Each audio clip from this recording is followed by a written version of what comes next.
The protracted strike by the Academic Staff Union of Universities, ASUU, has drawn the attention of the National Parent-Teacher Association of Nigeria, NAPTAN. The association has sought audience with the federal government over the lingering strike by ASUU by suggesting the payment of 10,000 naira per session by each parent to assist government in making more funds available for universities. NAPTAN's public relations officer, Dr. Ademola Ekundayo, lamented that parents are the receiving ends of the disagreement between the federal government and ASUU on the closure of universities in the country. Joining us now to discuss this latest development by NAPTAN is Emmanuel Osodeke, the President, Academic Staff Union of Universities, ASUU. Professor Osodeke, good morning. Thank you for joining us on the Morning Show. Good morning, and thank you too. Well, quickly, Professor Osodeke, what do you think of this altruistic intervention by the National Parents-Teachers Association of Nigeria, seeking audience with the federal government, specifically the Federal Ministry of Education, to say that, well, one way of solving this prolonged strike involving ASUU is 191 days today, I guess, is for parents to contribute 10,000 naira per session. And that can help to address some of the demands of ASUU, whether it's revitalization or hand allowances or issues about payment. What's the reaction of ASUU to this gesture? Well, I want to start by commending them for at least looking for other ways of contributing money. But for me, I think what this association should be doing is to tell the government to perform its function. They should meet the president and tell him, please, one, honor your agreements, two, make education number one priority in the country, and three, use Nigerian people, not the president money, use Nigerian people's money to fund education as it is done in other countries. I think that would be the pressure coming from that group. So if you do that, the country will take education as number one priority. Then meet the National Assembly and ensure that when you are doing a budget, look at the budgetary allocation to education in countries in Nigeria, in Africa. Look at budgetary allocation in countries in Africa, Kenya, Uganda, Rwanda, Ghana, South Africa, and take that average and allocate to education. We can't be priding ourselves as the giant of Africa, and we are the worst in education. Such that you see Nigerian students going to university in Benin Republic, in Togo, in Ghana, in South Africa, and nobody all across Africa is coming to Nigerian universities for our students. So if we want to be giant, we must perform as giant. And education is number one. So my advice is that they should add to the pressure from ASUU to ensure that the government prioritize education and perform its statutory duty of ensuring that Nigerian children have access to education, which they are right. That was more important than the 10,000. They are already paying. The parents are already paying, whether you like it or not. When we were students, we stayed in hostel, subsidized. We were paid bursary for being a student. But today, all those are gone. Parents are taking care of all those responsibilities. Government should be advised that just like our earlier leaders, Obafemi and Awolowo in the Southwest, Nnamdi Azikiwe, Ahmadu Bello, the way they prioritize education, they should go that way.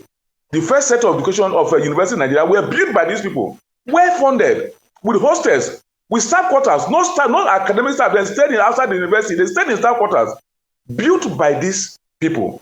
And those universities in those days have students from all over the world, have lecturers from all over the world. Now we have come this far and we are deteriorating. See, the pressure Nigerians should say that Nigerian leaders, Nigerian citizens should say, please prioritize education and do what your earlier leaders did in this country. Okay, Prof. I'm surprised that you just waive this intervention by parents off like that. Because you're saying they should put pressure on government. Government since 2009, not just this administration, they have been staying in one position, make promises, they don't keep it. And we've had this strike If I recall, in the last 3 years, students are about missing another academic session. Is it not time that we look for alternatives? Because we have governments that are not ready to spend more than they are doing now. If we put it, perhaps after May 29 next year, we'll be talking of something else. And we have to hold the presidential candidates to their word for that. But if you are saying they should put pressure on government, since 2009, ASUU putting pressure on government, and we have not moved forward. Shouldn't we be looking for alternative? Like charging fees. If you say 10,000 is too small, maybe they charge fees. And of course, it will not come close to what people pay for private universities in this country. Shouldn't we be looking for alternatives to fund education now? Thank you very much. You see, when I say that, tell government to do what is, to take responsibility for what it should do. If you check the agreement we reached with Nimi Briggs, the agreement we reached with Musali Jubri, all the alternatives that were not the source for these ones are there in the agreement. They are there. So when will government accept that agreement and use those modalities that we put there in the agreement, both team, and fund the system? That is what we are saying. Look, if you say parents they contribute 10,000 naira, is it sustainable? Two, who is going to do the collection? Not the same government officials you have today. Would what happened in IP is not happen, where one man is alleged to have taken 109 or 170 billion. Would that thing happen to the money? So what will happen to that money? Money contributed by these same people. So what we are saying, the issue, the problem we have is that as citizens, we should not give up. We should not. We should ensure that the government we elected take our issues as priority. That's what we are saying. If the parents are already paying, you say pay 10,000, so what? You are talking about fee. What is the minimum wage in Nigeria? I don't know how much rice till you pay the staff, but the minimum wage I know in Nigeria is 30,000 naira a month, a bag of rice. So a parent who have 5 children, 30,000 a month, will now withdraw all their children for the universities. Less than 60% of Nigeria earn less than 50,000 a month. Is that how they are going to pay this tuition fee you are talking about? Please, I believe that, look, when you go to Ghana, give between 16 and 20% budget to education. They say in South Africa, Rwanda is even more. Why can't Nigeria upgrade its budget allocation from this 5.39% they have this year to 12, 13, and 15%? And then you have solved this problem. I don't think we should look for easy way out of our solution. It's not sustainable. The sustainable way out is to ensure you have a good structure on ground and we fund the system. It's not that I didn't push it aside. Like I said, I commend them if they want to do that on their own voluntarily.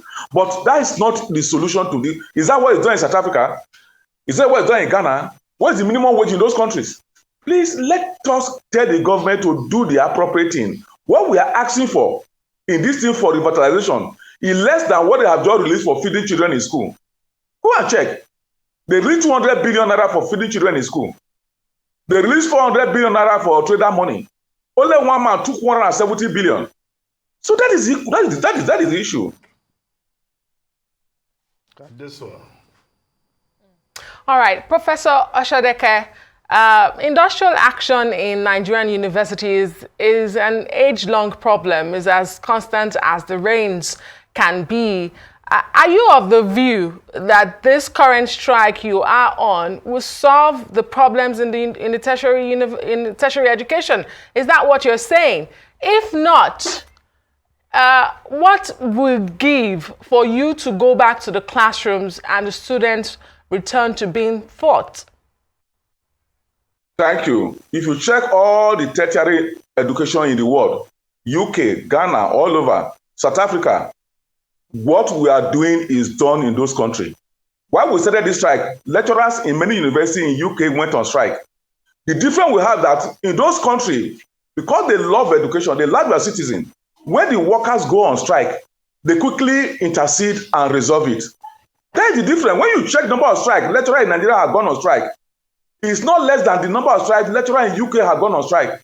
When UK government will intercede with not more than 3 days. But in Nigeria, the government allowed to prolong instead of stopping in the middle. So the issue of strike is not in Nigeria, it's worldwide. But in those countries, because the government are responsible, they believe in the system, they resolve it quickly. So that is the difference. So for us, this issue can be resolved in 1 day. You don't need 3 days. If the priority is there, if there is the urge to ensure that the system works. And one reason I will keep on saying this and we repeat it, and that's the problem. If Nigerian leaders have their children in our universities, the way the leaders in UK have their children in university in UK, they will resolve the problem quickly. But because their children are not here, that's why they are not challenged about it. So that is just different. In those UK, their children are there. So if you allow the strike to linger, it will affect their children. But in Nigeria, when you allow the strike to prolong, it doesn't affect you in any way. So that's our problem. So we must look for a way to ensure that our leaders put their children in our universities so that they will enjoy what our children are enjoying and also suffer when our children suffer. And they will not allow them to suffer. So that's the difference. It's not about ASUU. There is nowhere in the world where a government will allow a union to go on strike for 2 months, 3 months without proper intervention. It's only in Nigeria. Well, Prof, and that's our problem. Yes. Prof, the federal government has provided 100 billion to be shared by the various striking associations. And 2 of those associations, SANU and NASU, have called off their strike. The federal government says it has also made available an additional 50 billion naira as in demonstration of good faith, because the recommendations of the Nimi BRICS committee will require federal government going to look for 1.1 trillion naira. And the federal government says, given the economic realities in Nigeria, it won't be able to provide the 1.1 trillion naira in the 3 days to 4 days that you are talking about. Now, some universities pulled out of this strike. Kwara State University, Lagos State University, Osun State University. Then only yesterday, Ekiti State University has announced that its students should start coming back. Don't you think that the no work, no pay rule could lead to a situation where more branches of your union will just decide to go back and the strike, at least for now, will die a natural death? Do you have such fears? Please, when you are providing data, look at the background. Kwara State University is not a member of ASUU. They have not joined. You can check. Osun State University was suspended from ASUU for misbehavior. You can check. In LASU, you mentioned, we are in court with LASU because they sacked all our executive more than 5 years ago. So they were not part of this struggle. Ekiti State University, the government have a right to, the ASUU don't run a university. The government have a right to say we have reopened. Our members have a right to say, that's good for you, we are not teaching. We're on strike. As it happened in Gombe State University, as happened in Yobe State University, you can go and check. As it happened in Kwara State, in Kaduna State University. So don't cite those examples. They are irrelevant. Talk about the issue. Is Ibadan on strike? Is UNN on strike? Is ABU on strike? Is BUK on strike? Is Maiduguri on strike? Is Lagos on strike? Let's talk about the important university, not those quacks. Oh, so that's on that. Universities are not important. They are not part of our strike. Cite the one that are members of our strike. You said those universities are quacks. Yes. Go and check. Okay. Anyway, please, no, he hasn't answered my question yet. Okay, please address the points raised by the Minister of Education. When you were asking your question, I didn't interrupt you. Allow me to present my own Nigerian people. And this is what you have been doing all the time when I cut your station. I will allow you, you will not allow me, you want to intercede. Please, let me provide information to Nigerian people. So the question you asked,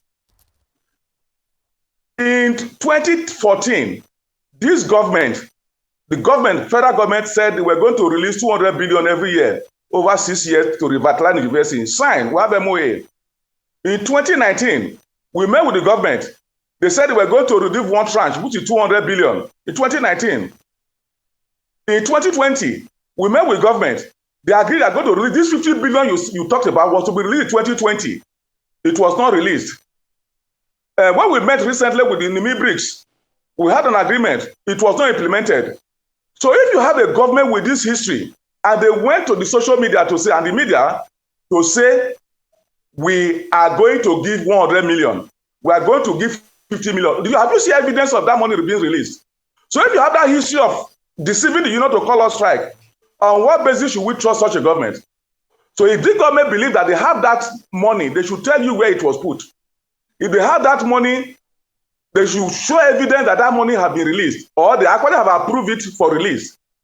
You see, we are a union of intellectuals. We are not just Nigerian people who believe, who learn as thinkers. So we will not until we have seen evidence of what they are saying. Have they provided any evidence? That's the question which are told. To be very clear, the 100 billion is not for ASUU. The 100 billion is to revitalize the Nigerian university system. It's not a personalized, it's not a union money. That is where we are. And we believe that this government can do it if there is a way. There's a matter of no work, no pay. No work, no pay is not in our agenda. We didn't go on strike for no work, no pay. So when I hear the minister coming on air to talk about no work, no pay, when you leave in the issues we are talking about, it's not our business. When we get there, we'll discuss about that. For now, we are not nowhere near no work, no pay. We are not being paid for this is the 7th month. Are we complaining? So why did we talk about no work, no pay? They should implement the agreement in the interest of Nigerian children, in the interest of the children of the poor who are at home. Implement the 7 items we have on the while we are on strike. The issue on which we are on strike, no work, no pay, is not part of them. I don't know why it's coming up this time, or for what purpose? To blackmail the union? We can't be blackmailed. Okay, Prof, we have a short time left. Please, can you just use this opportunity to tell them, because I saw somewhere that ASUU is now going on indefinite strike. I don't know how that is different from what has been happening in the last 7 months. But can you please just tell Nigerians the irreducible minimum you expect to happen for you to return to work, for lecturers to return to the classroom?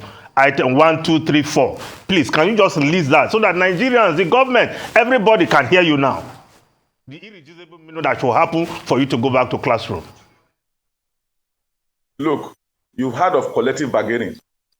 Collective bargaining are not done on media, on Arise TV or any media. They are done between the government and the people they are negotiating with.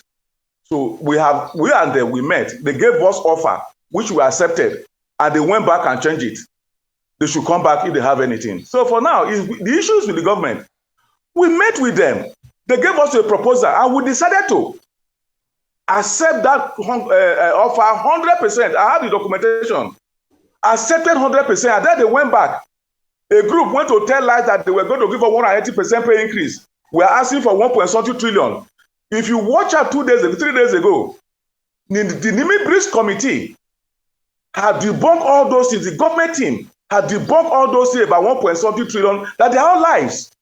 And then they went back, deceived this country by telling lies, threatening the worker with no work, no pay, or whatever they call it. And you say we should just sit down and say the minimum. If they want the minimum, they should come for a meeting. Let's have a meeting. Between we and the government. And we believe whatever we are asking for can be resolved today, can be resolved in 1 day. Because we have gone through all of them with a committee.